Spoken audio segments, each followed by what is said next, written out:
inventing Vacationland, and I can't miss that because it's right here in front of me. Scott was involved in the vacation business since he was 18 at Papoose Pond, his family's cottage, colony, and campground. He has advanced degrees from the University of Chicago and London School of Economics. He spent about the last 35 years as a journalist writing about outdoor recreation, performing arts, and the tourism business. His first book, A Century on Skis, won an award from the International Ski History Association for Best Local History. Currently, he's working on a second book, Inventing Vacationland, which is the basis for this afternoon's PowerPoint presentation. Scott?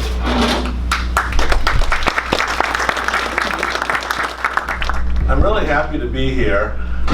2 years ago, I was sitting in a concert hall in Old Orchard Beach and came up with the idea of writing a book on the history of the vacation industry and the vacationers and the tourists and the tourist businesses in the state of Maine.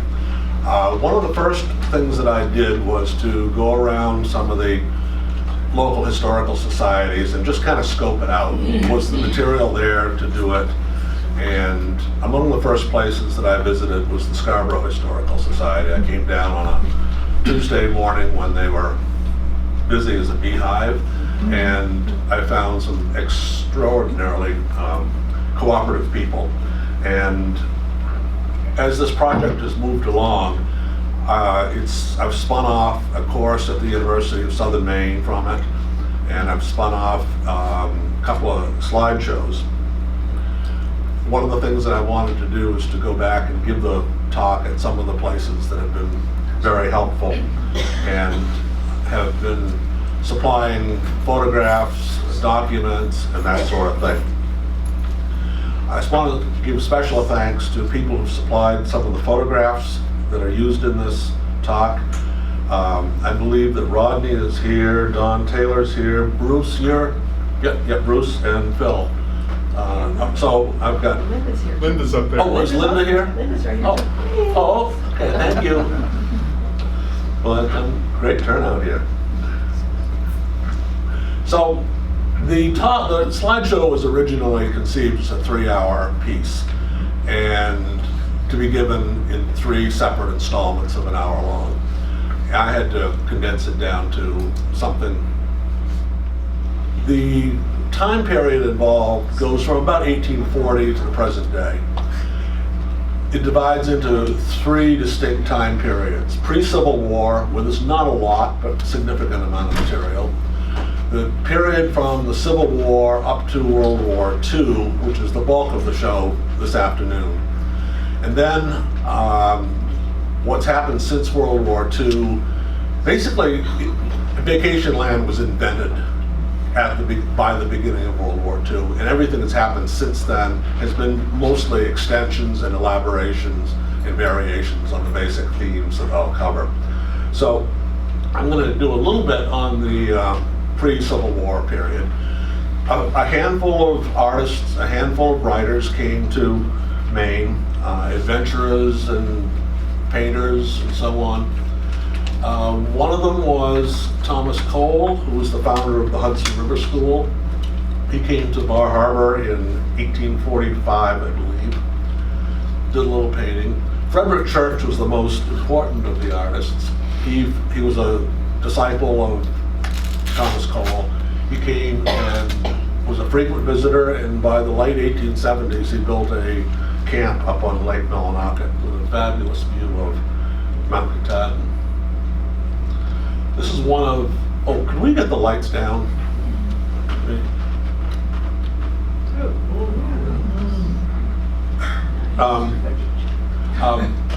This is one of Frederick Church's paintings of Katahdin, as is typical with the romantic interpretation of the mountains. The vertical is exaggerated considerably. And I'm told by a church scholar that the foreground is entirely invented. Henry David Thoreau was probably the most important of the early visitors. He visited 3 times. 1846, he climbed almost to the top of Mount Katahdin. 1853, he took a canoe trip up to Lake Chesuncook. And 1857, he took a grand circular tour up Moosehead Lake, over into the west branch of the Penobscot, up through the headwaters of today's Allagash Wilderness Waterway, and down the east branch of the Penobscot.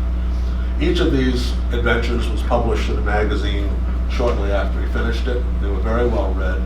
And in 1864, posthumously, his friends collected the 3 essays and published them as In the Maine Woods, or The Maine Woods. Nathaniel Hawthorne was another visitor.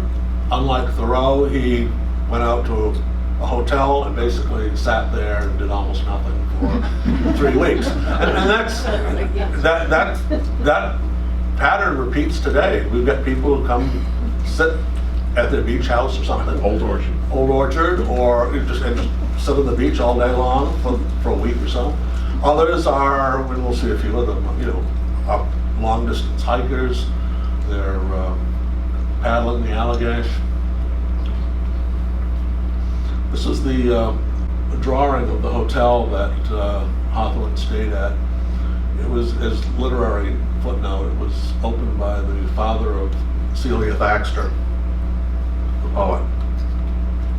This is typical of the early hotels. This particular photograph was taken after the Civil War, but basically a boxy design with a veranda was the minimum unit.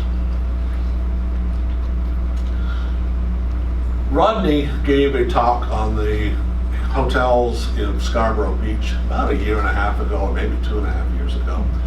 And he made an important distinction between what he called lodging by necessity and lodging as a destination. Inns that catered to travelers on the road have been in existence for thousands of years. And Maine, of course, had a share of them. A handful of these that were fortunately situated near an interesting scenic location evolved into destination hotels. As far as I know, these are the only towns that had a hotel that would be considered a destination before the Civil War. After the Civil War, this would just mushroom.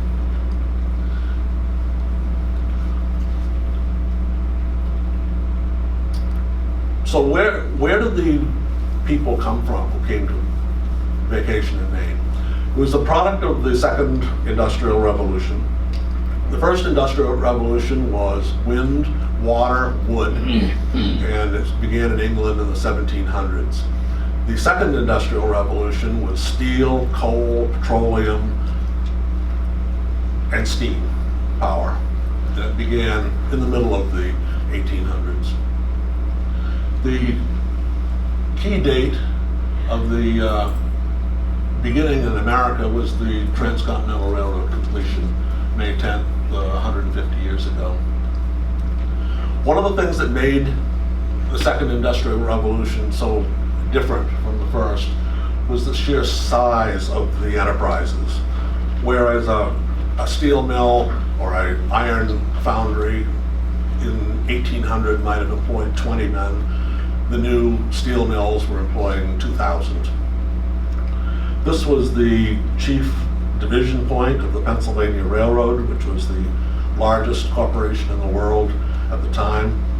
The town of Altoona had no other purpose than to serve the railroad, build cars, build locomotives, service them.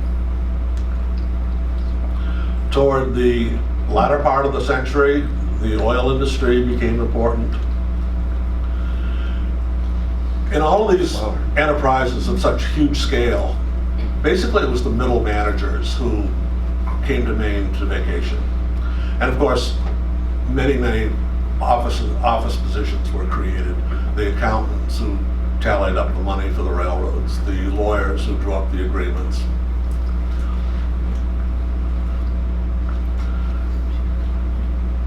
The whole white collar concept was introduced, and it was big numbers. As the 19th century slid into the 20th, you had a huge and fast-growing middle class. They wanted goods, of course. They wanted the latest wagons. They wanted the latest books, magazines, consumer goods. But they also began to thirst for relaxation time. And Maine was ideally suited for satisfying that need. One of the ways that was people got here was, look, I'm going to look at the transportation in the early days. In the very early days, we had sailing ships and stagecoaches. That's basically prior to the 1820s. So an example of a stagecoach with quite a few people on it. I hope they weren't going too far.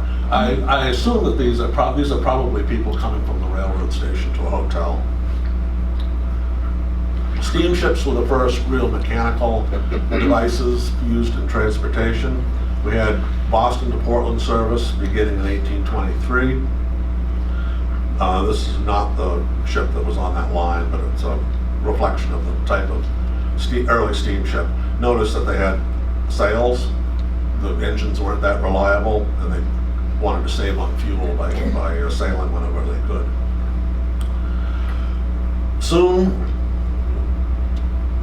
sailing ships were going up the coast, getting as far as Bar Harbor, 1824, and by 1853, I believe Bar Harbor had scheduled either weekly or daily service. This is a view of Portland in the 1850s, painted. You can see a clipper ship being built in the foreground. The viewpoint here is South Portland looking toward the city, and a steamship in the middle, probably heading maybe to Boston, maybe to Augusta. As the century wore on, the ships got bigger, fancier. A lot of service. This is an ad from a publication dated 1876. $5 to New York. Wow. Railroads arrived shortly before the Civil War. You could travel from Boston to Portland by railroad in 1843. A line linking Montreal and Portland was finished and opened in 1853.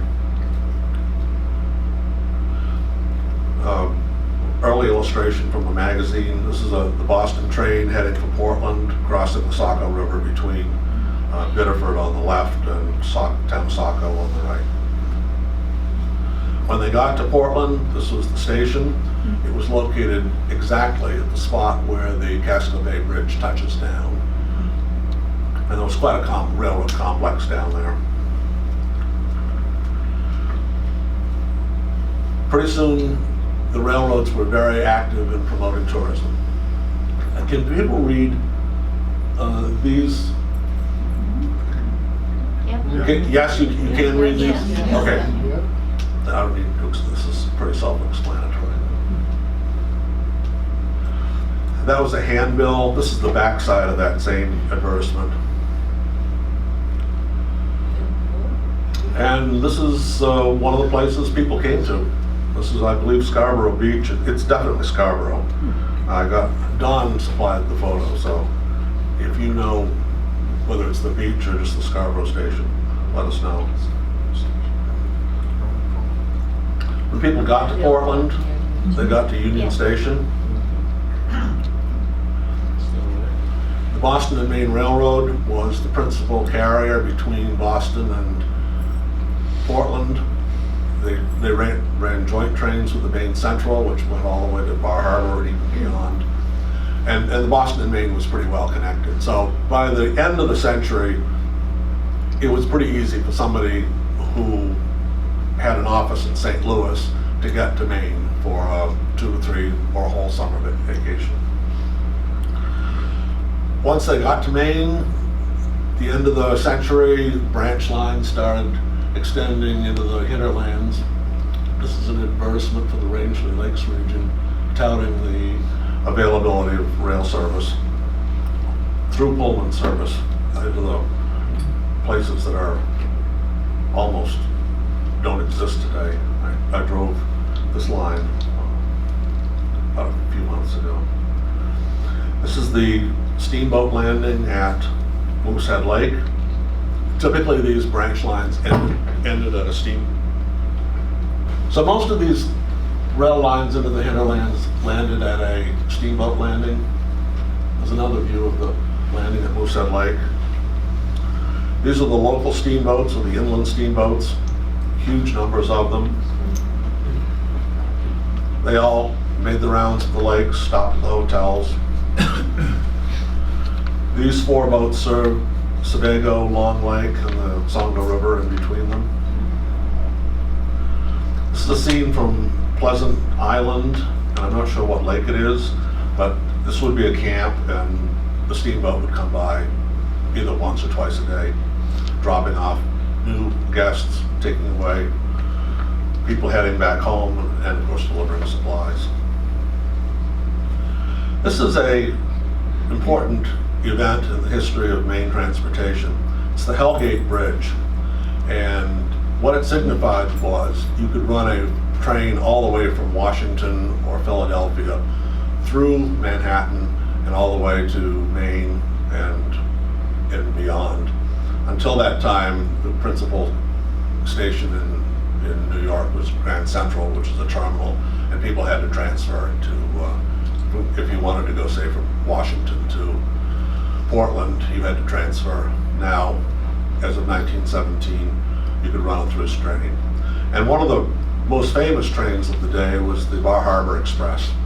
And this inscription down here says, "First section, the Philadelphia Bar Harbor Express arrives Scarborough Beach, Maine, July 2nd, 1926 at 6:30 a.m. This comes from your society. New trains were put on, faster trains. This one was the East Wind, and I guess you can read it. The East Wind breezes between Washington, Baltimore, Philadelphia, etc. It was a special train built just for that run with custom colored coaches. If you're coming from Boston, the Boston and Maine put on a brand new express train called the Flying Yankee, which stopped at Old Orchard Beach. I don't know if it stopped in Scarborough or not. Speaking of the Flying Yankee, Boston and Maine Railroad also went into the airline business. Shown here is a drawing of a Ford Trimotor, which was the basic workhorse airliner of the 1930s, early 30s. Another advertisement.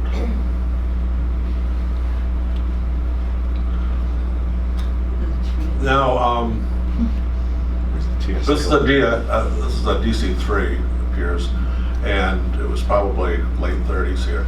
This is Portland Airport, Jetport nowadays. The red brick building still stands. In fact, if your friends fly in on their jet, you'll probably greet them in that building. It's used for civil aviation. City of Portland bought it in 1937. It's owned it since then. Before this airport, there's an airport in Scarborough, I know. And here I'm going to ask a question. Was there ever commercial service at that airport? No. It was not. It was strictly general It was aviation. out by the industrial park now, which is almost Right. what it's out there. But I don't need to search for commercial service at that airport. Okay, thank you. Northeast Airlines was the new name for Boston and Maine Airlines. Okay, the basic organization of this talk is, how did people get there? Well, first of all, who were they? How did they get to Maine? Where did they stay when they got to Maine? And what did they do? Some of the earliest hotels basically this is what started off in 1820 as what Rodney would say a lodging by necessity. It was just on a road between Conway and Norway and Lewiston. It later saw a market to become a resort, and they gussied it up quite a bit and put out this advertisement: finest summer resort in Maine. I don't know if that was true or not. They were telling the world that. Sent for terms. Most of the early hotels were along the coast. This one was the Atlantic House in Wells. Typical of these hotels was a veranda or piazza, which was found in every hotel. Typically there was a cupola on top, and typically there was upper story constructed in what's known as the French Second Empire style, which is the characteristic where you have two different pitches on the roof, and the lower of those two pitches is punctuated with dormer windows. Another example, also from Wells, the Island Ledge House. Some of them were basically built like shoeboxes. This one was owned by a friend, by the father of one of my ski buddies. It's the Marshall House in York Harbor, site of today's Stage Neck Inn. The Colony at Kennebunk Port. Old Orchard Beach had the most densely clustered group of hotels. This is the Jocelyn, which was one of the grand hotels of the era at Proud's Neck. It was originally built as a kind of shoeboxy style, and in around 1890 or so, it was rebuilt with the turrets, the towers, and just a general rehab and look prettier by John Calvin Stevens, the great Portland architect. This is the Atlantic House, also on Proud's Neck. This is one of the few old-time hotels that's still in business. It's the Higgins Beach Inn. The veranda has, at most of these buildings that still stand, the veranda has been closed in, as it has here. And this is Rodney's Breakers.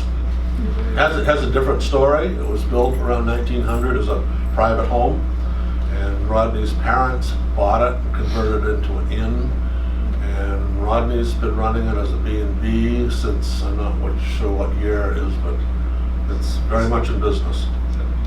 And very much caters to the tourists. I visited Rodney, had a chat with him a couple of weeks ago, and there were 13 guest vehicles in the parking lot. Every one of them was from out of state. And I think maybe a quarter of them were from Quebec. Bar Harbor was one of the great coastal destinations. And I really can't blow up this map in detail, but this was a map large, probably 4 feet. That's a wall map, and it was intended to show the location of the hotels at Bar Harbor. Each of these little insets is one of the properties. Inland, off the coast, Poland Spring House is probably the greatest of all. Dollar drinks on Fridays. Further inland, this is the Kineo House up in Moosehead Lake. Interior of the Kineo House. This was the lake shore up at Great Pond in Belgrade. This is the great hotel of the region, the Belgrade. So what do people do when they got here? Oh, I guess I changed the order a little bit. Middle of the 20th century was a huge changeover from public transportation to automobiles. The earliest autos in Maine kind of look like this. You get either an electric model or a gasoline model, and the company, I believe, advertises that it's been in business for 6 years, something close to that.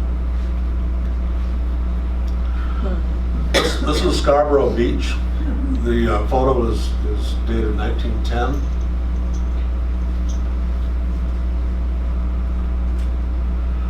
This is Route 1 in a section of Wells. It's not paved, and you can also see the trolley track on the left-hand side.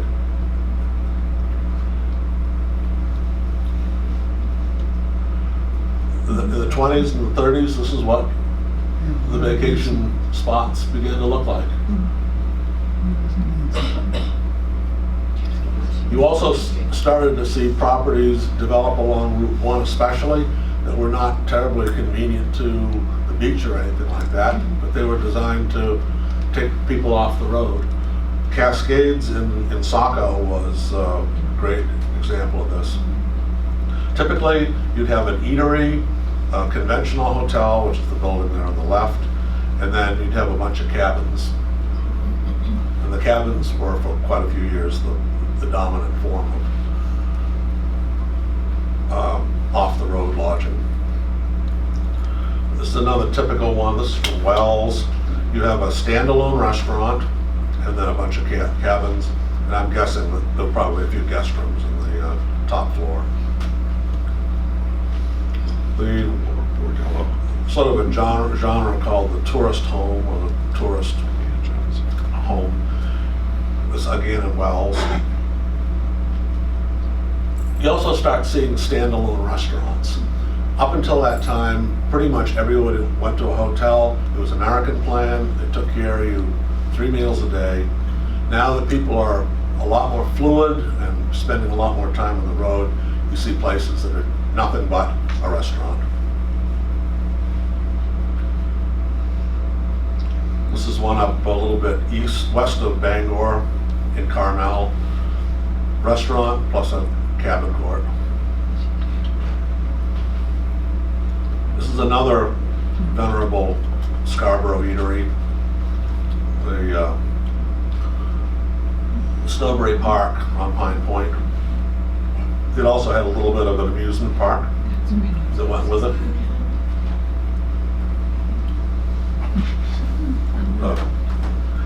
And these places still exist. There are several spots in Wells where this is a understatement of what's down there.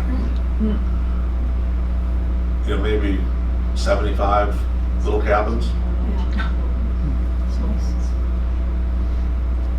And then, of course, the classic motel design. This is the Anchor in South Portland.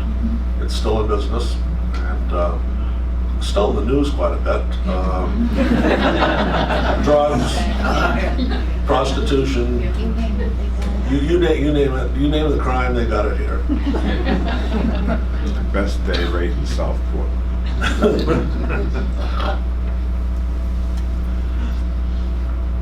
So, what do the people do once they got here? We've talked about who they were, how they got here, where they stayed. Well, along the coast, swimming. Nothing's changed. Yeah, except that no, people don't really swim very much, and the water's so cold that most people can stand it for about 10 minutes at most. I mean, even when I was a 10-year-old, when we came to the beach, I couldn't do more than a half an hour in the water. My parents wouldn't even go. They just watched me. People sunning themselves on the beach. This is a painting by Gertrude Fisk of the Ogunquit Art Colony. Canoeing and rowing were very popular in those days. This is taken from a magazine. It's a Bar Harbor scene. And usually it works, the guy takes the girl out, which is the case in the more distant of the two canoes.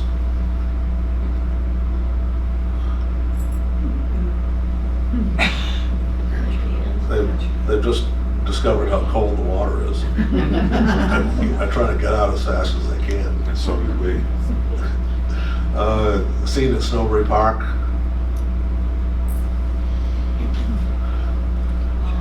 Technically, I guess you wouldn't call an amusement park an outdoor activity, but it was outdoors, and it was an outgrowth of the beach activity. So I had to put it somewhere, and decided to put it here, over to the beach, of course. Jack and Jill slide, Noah's Ark.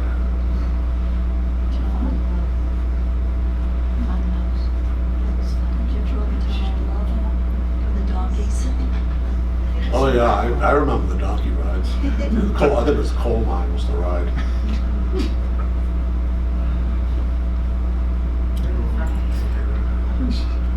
These are somewhat garishly colored postcards from a collection of, from a company that specialized in putting out garishly colored postcards.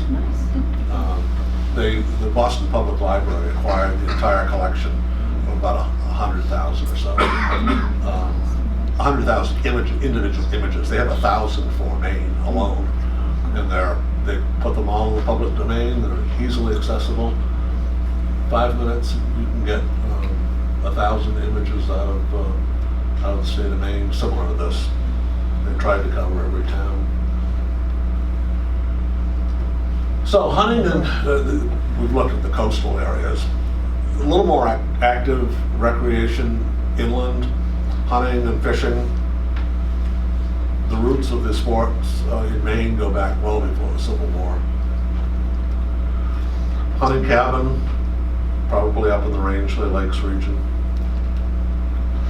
Guy's got a moose and 2 deer, or 3 deer. Fishing was big activity. This particular photo was of Cornelia Flyrod Crosby, who was a very well-known, nationally syndicated outdoors writer, and Fashion consultant. this was a costume that was given to her by somebody in the business of making women's sporty goods. And she posed for it with a lot of fish.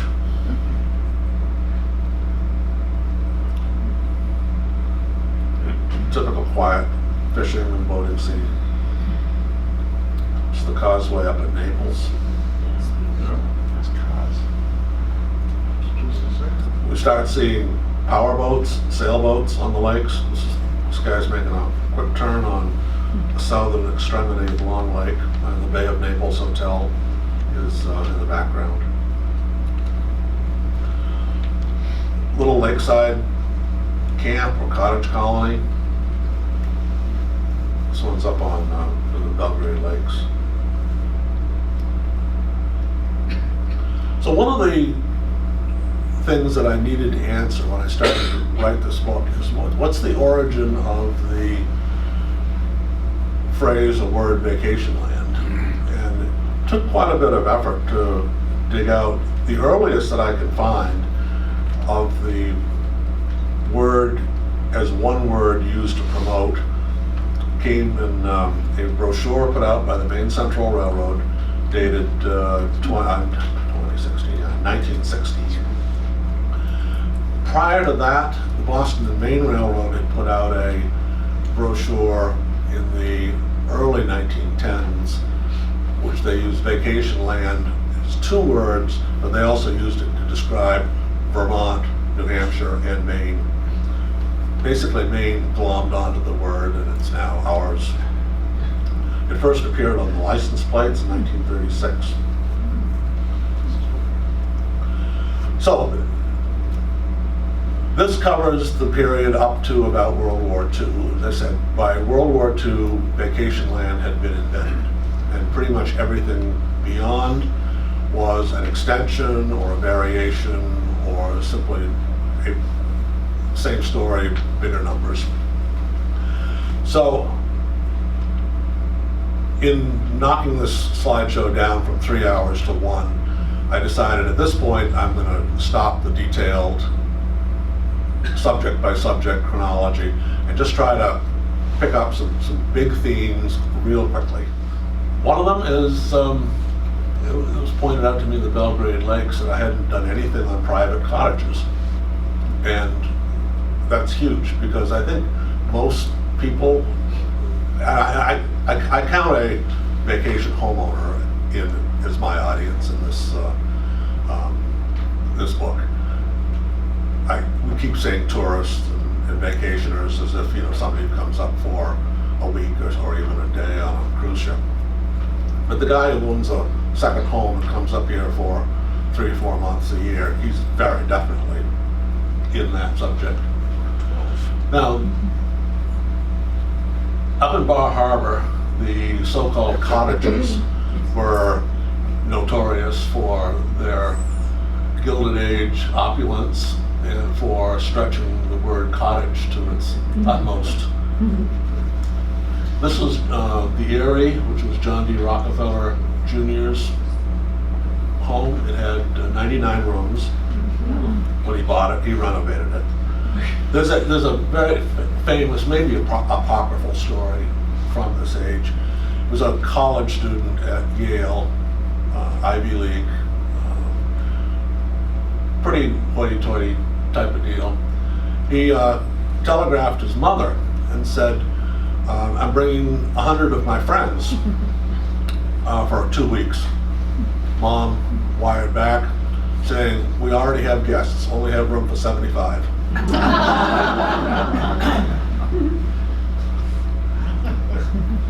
Far more important, the area is long gone, but I took this picture yesterday afternoon, Pine Point.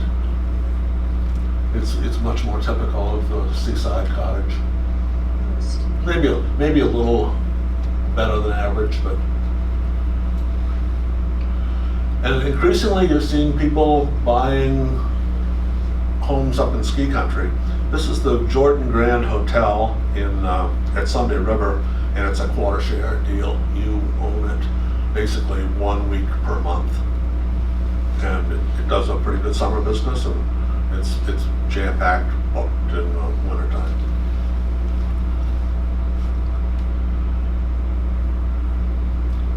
The transportation system is totally different.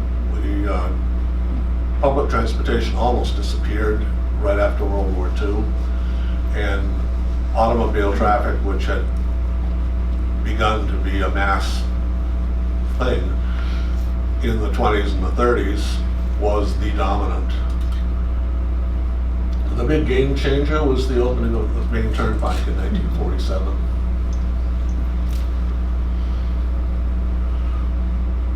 Railroads disappeared, and last train service from Boston to Portland was 1960. The last service from Montreal to Old Orchard Beach was 1965, I believe.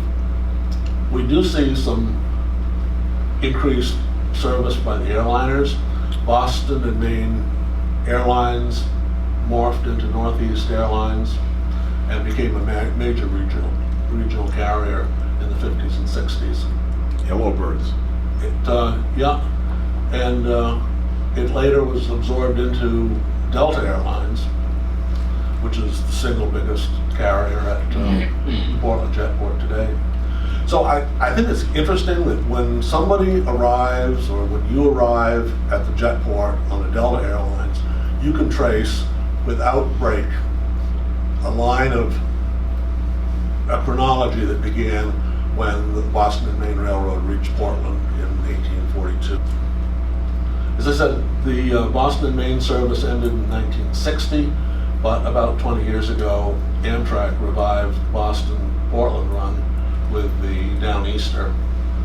They were running 4 trains a day until recently. Then they added 5, and now all 5 of them go up to Brunswick.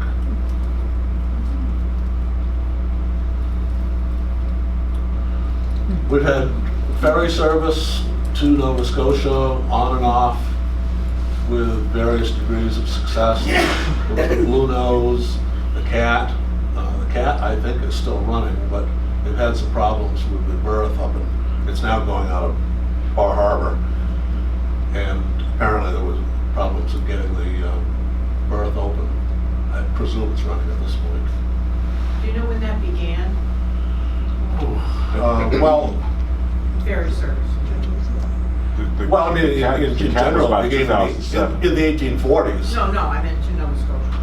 I don't know The Scotia Prince. I remember our family took a trip to Nova Scotia in '62.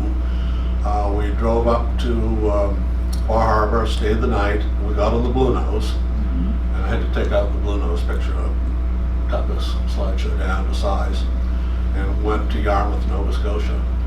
And apparently it had been running quite a while at that point. The Blue Nose was succeeded by the Scotia Prince. That in turn was succeeded by the Cat, and that in turn has moved from Portland to Bar Harbor. Something we've seen recently is Portland's become a major destination for cruise ships. Yesterday there were 4 of them.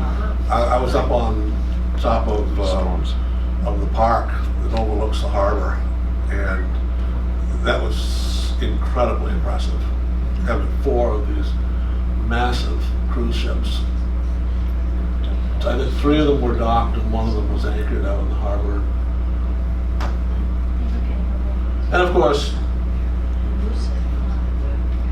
for tourists, the little Yellowbird boats of the Casco Bay Lines is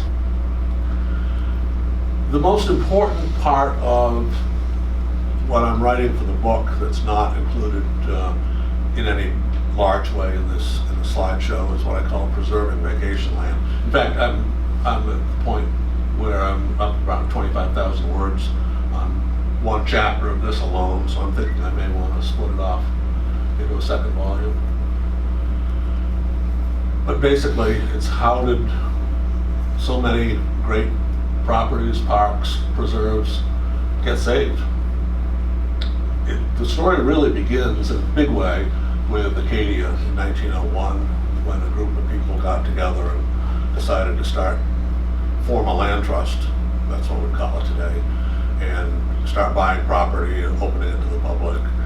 Eventually, after a threat to withdraw their charter, they decided the property would be better off if it were donated to the federal government. And it was in 1916, became a national park in 1916. And the major property acquisitions were completed around 1940. This is an online headline from the Bangor Daily News of a couple of years ago. Just shows, this is, when I gave this part of this course at the USM OSHA Lifelong Learning Institute, I started every class, and we had 6 classes total. Every class I brought in a newspaper article and showed you, every topic we are covering in this course is still current today. This is concerned with the zoning regulations up around Moosehead Lake, where a large resort is planned. And I like this picture. I'm going to drop back to, it's the Frederick Church.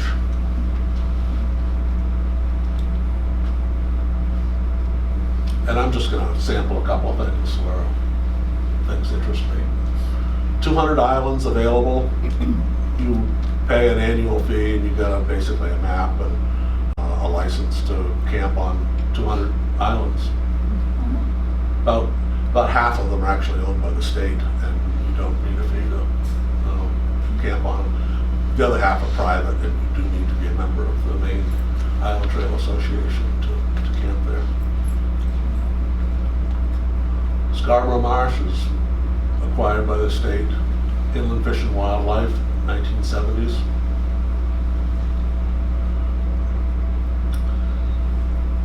As I said back toward the beginning, you have kind of 2 kinds of people who come for vacations. There's the Thoreau types, the adventurous ones, and the Hawthorne types who basically hang around and eat and talk and Do nothing. Well, there's nothing wrong with that. Numerically, the adventurous ones are much, much smaller, but they do some interesting things. There's whitewater rafting on the Penobscot River with Mount Katahdin in the background. Sea kayaking got going in a big way in the 1970s. There's a couple of paddlers off Bass Harbor Light up in Acadia. Some people arrive in Maine via the Appalachian Trail, others just section hike it or go up trails that are adjacent to or connect to the Appalachian Trail. This is a new concept. This is the Eastern Trail. It's begun in the 1990s. The goal is to link Florida and Maine with a long distance gravel pathway that can be used by bicycles and by walkers. And in Maine, most of the mileage that's been accomplished to date lies along the old Eastern Railroad. This is back in 1842, when we look at those slides, if you arrived on the Boston train to Portland, you would have gone over this particular right-of-way. I don't spend a lot of time in the talk on winter time, but the skiing is a big part of the Maine experience in the winter time. St. Chicks is on the beach. This is the first winter resort in Maine was the Poland Spring property. There were 3 hotels on that property. The Poland Spring house, which you see in the background, was only open during the summer. But the Mansion House, which was a couple hundred yards away, was open year-round. And the owners, the Ricker family, decided around 1900 to open up to actively promote winter sports. Hiram Ricker had taken a trip to Davos and St. Moritz in Switzerland and saw how much winter tourism was boosting their economies, and he decided to try doing it himself. This is also at the Poland Spring. I don't know why the guy's skiing without poles. Because he can. Well, I've heard that it was a macho thing. I am the former curator of the Ski Museum of Maine, and I have I've looked. I've got no documentation for that. That's why we have tort lawyers here in Maine. And nowadays skiing's a big business. This is a contemporary painting done by a amateur painter who lives in Cape Elizabeth of Sugarloaf. And it shows the massive downhill ski trails coming down the mountain, and also the cross-country ski center, which is in the foreground.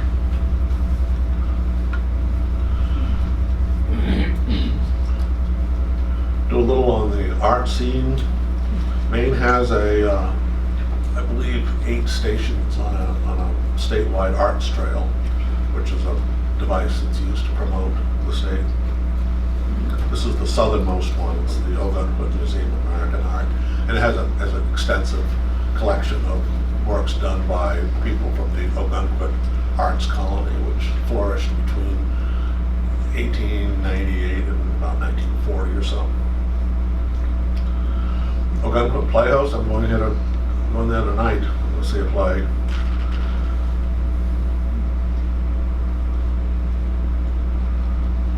Upcountry, we've got Deirdre's Theater and Cultural Center. They put on regular theater, concert series, and this is from the Summers series, the Celtic Thunder, I believe is the name of the group. Another section on food. Portland especially is becoming a food destination. You can of course get the traditional shore dinner anywhere in Maine, or just anywhere on the coast. Portland's got a lot of trendy spots. They've got the award from Bon Appetit for the best food city in the U.S. I think that was for the 2018 season. It's overcooked.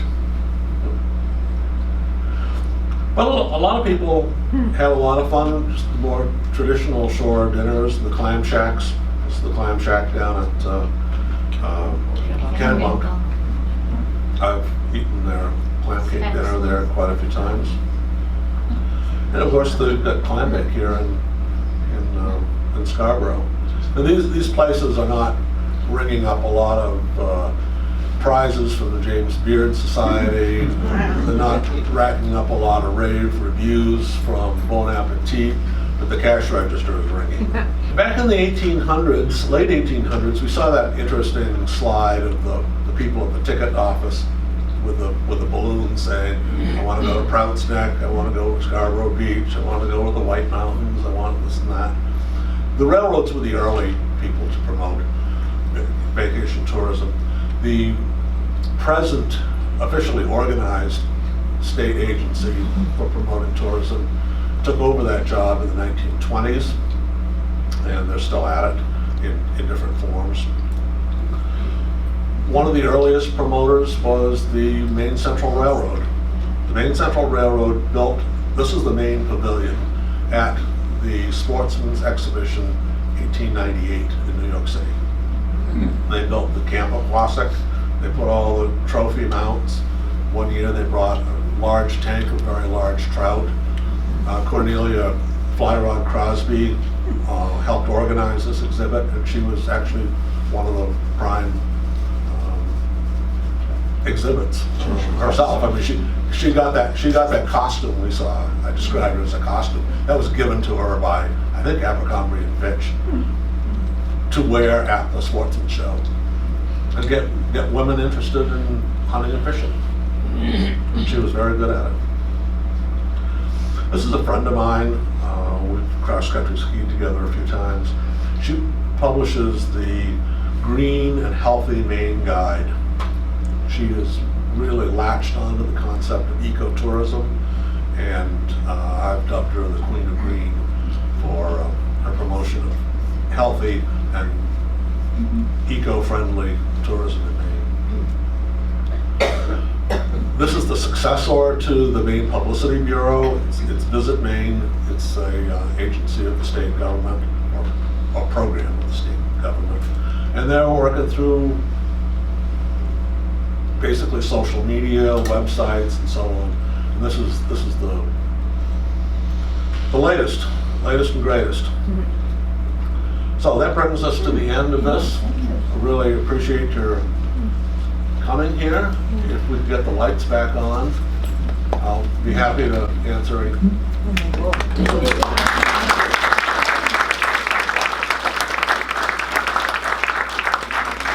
Got a question back? What was the name of you said the Boston Museum that has access to the garishly colored postcards? Oh, it's the Boston Public Library owns them. You want to take a look at them? Yeah, are they online? Yes. Go into Google and type in Ticknor Postcards Boston. Ticknor is spelled Tichnor, and that will, within the top 10, get you directly to that website. TicknorPostcards.com. No, it's not a website of its own. Ticknor Postcards. Ticknor Postcards Boston. Okay. Because it's the Boston Public Library that owns them. And they on their website, they've made them available. And there are about 1,000 for the state of Maine. And they're wonderful. So you can spend a whole afternoon looking at those. They cover everything. Thank you, Scott. Thanks. Flatlanders should go to the conversation.